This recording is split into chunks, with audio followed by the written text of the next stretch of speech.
I'm willing to bet that you have a website or a landing page that's probably getting a few opt-ins right now for your business, but you're not making the amount of sales that you actually want to be getting through the funnel. So in today's video, I want to talk about the one singular thing that you can do to boost the performance of the funnel, make way more sales and ultimately more revenue, right? If you don't know me already though, and you're new to the channel by coincidence, my name is Reuben Shears. I have an online funnel building agency called Optimally.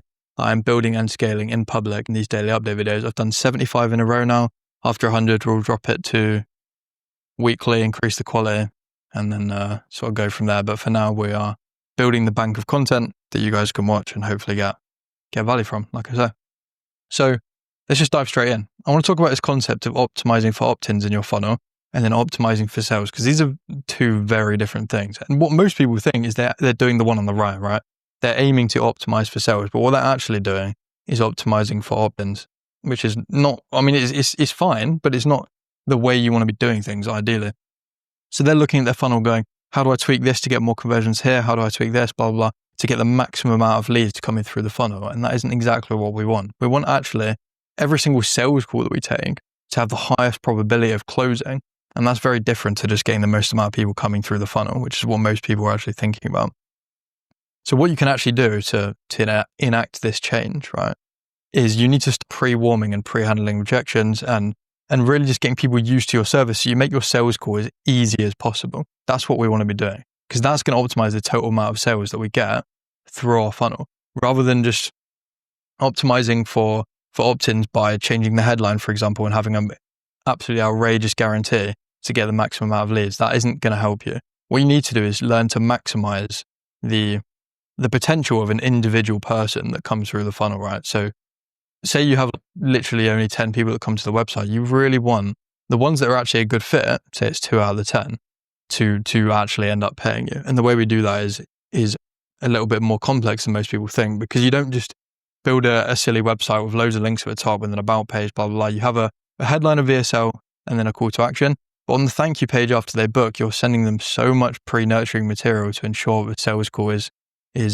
so much easier. Opt-ins, right, are not that helpful unless you have a team that dials and does the exact same thing in those calls that the VSL does, right? Hopefully this makes sense. You'll know what I'm talking about if you've run a VSL funnel before. It's very easy to get opt-ins. It's very difficult to get sales if you don't have these things in place. And this is actually the thing that separates the noobs from the pros, to be honest, because the pros are actually content sometimes with a higher cost per book call coming through the funnel, right? They're willing to spend $500 to get a qualified sales call, where the noobs are saying, I need to optimize to get, a $10 cost per lead or something like that, right? Which is just not the way to go about it at all.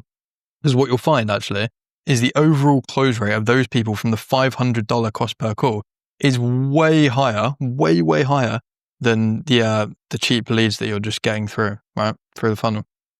And that makes an astronomical impact again on your sales team, right? Your sales team have a certain amount of slots on the calendar. It's just you closing as the founder. You have even less slots, right?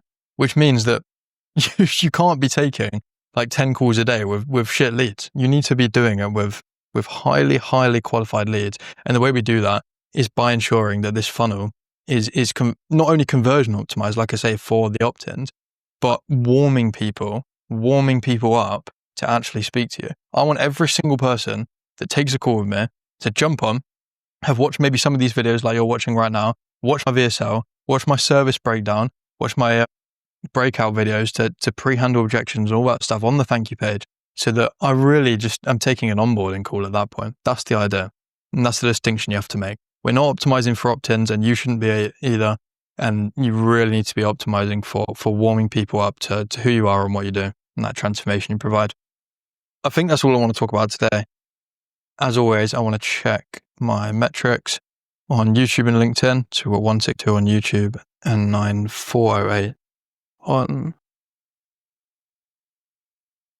LinkedIn. Lovely stuff. You can see my growth on YouTube there has been pretty upward trend, which is nice. And then same for LinkedIn as well. So we are growing the business. And I don't think it's a coincidence that since I started doing these videos, I have doubled the profit of my online service business, which is nice. If you want to watch another one of these videos, hopefully you found this one valuable, then you can watch it on the screen up here. It should give you some value as well. and I will see you in the next one.